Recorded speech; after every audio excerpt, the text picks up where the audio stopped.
The trial continues for the man accused of killing a Quick Trip clerk. Anthony Barnes looked down as surveillance tape of the shooting was played in court today.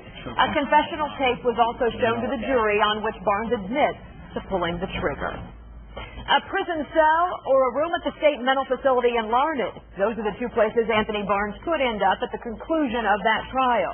KSNW's Anthony Powell explores what Barnes' attorneys are up against to keep him out of jail. When it comes to deciding Anthony Barnes' fate legally, it's not a question of whether or not he was insane the night he confessed to shooting Brian Hall. In Kansas, the defense of not guilty by reason of insanity no longer exists.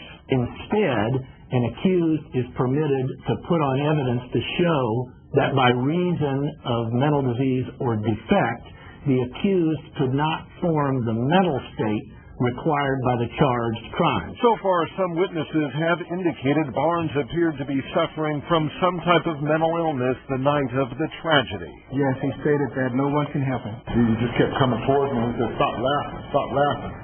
If Barnes' attorneys can prove schizophrenia drove him to the crime, jurors would have no other option but to send him to Larned. As for what may have actually been going through Anthony Barnes' mind the night of the shooting, a psychologist we spoke to says if in fact Barnes was having a schizophrenic episode, the illness could have convinced him he was being threatened and therefore needed to defend himself.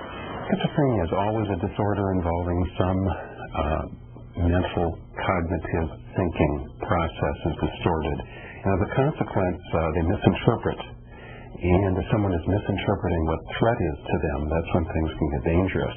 Dangerous and deadly. Now only time will tell if jurors decide whether a hospital stay or a prison term best suits what Anthony Barnes has confessed to.